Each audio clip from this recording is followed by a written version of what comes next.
1400 বছর পূর্বে মুহাম্মদ সাল্লাল্লাহু আলাইহি ওয়াসাল্লাম এই বাক্যটি বলেছেন। এই বাক্যটার বাস্তবতা আজকে দেখতে পাচ্ছি। এটা হয় কি করে, কিছুদিন পরে আরো কত কি হবে, সবাই বুঝতে পারছে এটা জেনা। আল্লাহ রাসূলও বলছেন এটা জেনা, কেউ কিছু বলে না। তিনি বলছেন আল্লাহ ইলানা তাজনিনা জেনা হুমান নাজরা, দুই চোখের জেনা হচ্ছে চোখ দিয়ে দেখা। অলজনানের জেনা হল ইস্তেমা, দুই কানের জেনা হচ্ছে কান দিয়ে শোনা। অলিয়াত জেনা হাল বাদশ, হাতের জেনা হচ্ছে হাত দিয়ে ধরা। আর রিজল জেনা হাল মাসি, পায়ের জেনা হচ্ছে পা দিয়ে চলা। জেরাল কালবতা তামানা তাস্তাহি, অন্তরের জেনা হচ্ছে পরিকল্পনা করা। জেনাল লিসানে নুতক, জিহ্বার জেনা হচ্ছে কথা বলা।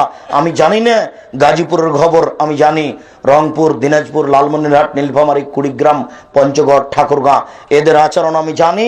চাঁপাই নবাবগঞ্জ, রাজশাহী তো এরকম কিছু আছে, তবে কম। যখনই জামাই আসে তখন শাশুড়ি তার যুবতী মেয়ে যেগুলো আছে, inter pass, BA pass, MA pass, যেগুলো সেলিকা আছে, তারাকে বলে খালেদা যাও তোমার দুলাভাইকে পানি দিয়ে আসো, চা দিয়ে আসো, বিস্কুট দিয়ে আসো। তখন তার দুলাভাই চায়ের কাপটা রেখে দিয়ে, বিস্কুটটা রেখে দিয়ে তাকে কোলে করে নিয়ে বসে থাকে। এটা কি জেনা নয়? বেশ শর্মা বেহায়া শাড়ি শাশুড়ি এটাকে পাপই মনে করে না। বোকা মহিলা, একটা তো বিবাহ সূত্রে দিয়েছেন, আর একটা ফাও দিলেন কেন? একটু শরম লাগে না? দুইজনই নাকি হজ করেছেন। এই ছেলে, তোমার দুলাভাই বাড়িতে এসেছে, পানি দিবে কে? তুমি। চা দিবে কে? তুমি। নইলে তোমার বাপ, নইলে তোমার মা। তোমার মা তোমার দুলাভাই পানি দিবে, তোমার বোন গেল কেন? যাবে কেন? তোমার বোন যদি ওইদিকে যায়, একটু যায় ওই দরজার দিকে, যে ঘরে তোমার দুলাভাই আছে, তোমার মা বলবে তো দাঁত ভেঙে দেবো, এই ঘরে আলি কিনা, তো চামড়া তুলে দেবো, যা এখান থেকে। এই কথা তোমার মা বলবে। তোমার মা মানুষ নয় নাকি? তোমার মা পশু নাকি? তোমার মা কিছু বুঝে না? তোমার মা পশু নাকি? তোমার মা মানুষ নয়?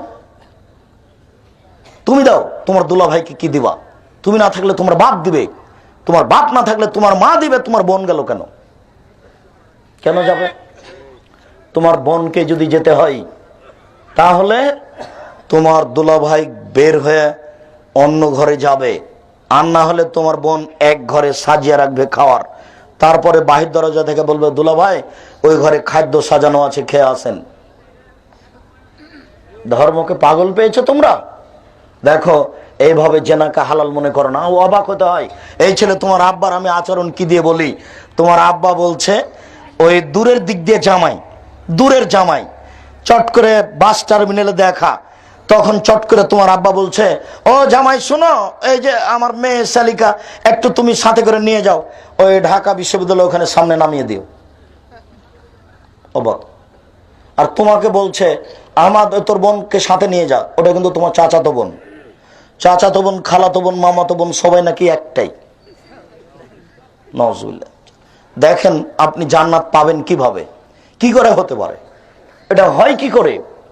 আবু হুরায়রা রাদিয়াল্লাহু তাআলা আনহু বলেন রাসূল সাল্লাল্লাহু আলাইহি সাল্লাম বলেছেন সালাসা লা ইয়াদখুলুল জান্নাহ আবাদা, তিন শ্রেণীর মানুষ কখনো জান্নাতে যাবে না। তিন শ্রেণীর মানুষ কখনো জান্নাতে যাবে না।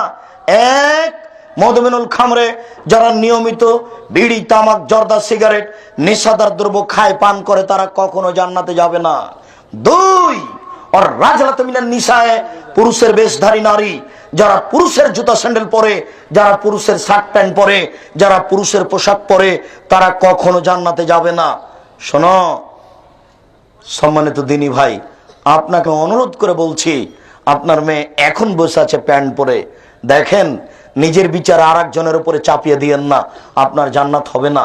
তিন, দায়ুস, আপনি দায়ুসকে আল্লাযী ইকিরু ফি আহলিল খাবাসা, যে তার বাড়িতে বেহায়াইর সুযোগ দিয়েছে সে জান্নাতে যাবে না। যে তার বাড়িতে বেহায়াইর সুযোগ দিয়েছে সে জান্নাতে যাবে না। যার মেয়ে নগ্ন পোশাক পরে স্কুল কলেজে যায়, যার স্ত্রী ছোট ব্লাউজ পরে রাস্তাঘাটে ঘুরে, সে জান্নাতে যাবে না। তিন শ্রেণীর মানুষ জান্নাতে যাবে না। এক, নিয়মিত বিড়ি, তামাক, জর্দা, সিগারেট, গুল, নেশাদার দ্রব্য খায়, পান করে যারা। দুই, পুরুষের বেশধারী নারী, যারা যারা পুরুষের জুতা স্যান্ডেল পরে, যারা পুরুষের শার্ট প্যান্ট পরে, যারা পুরুষের পোশাক পরে, মাথার চুল ছোট করে। তিন, দায়ুস, যারা যারা তাদের বাড়িতে বেহায়াইর সুযোগ দিয়েছে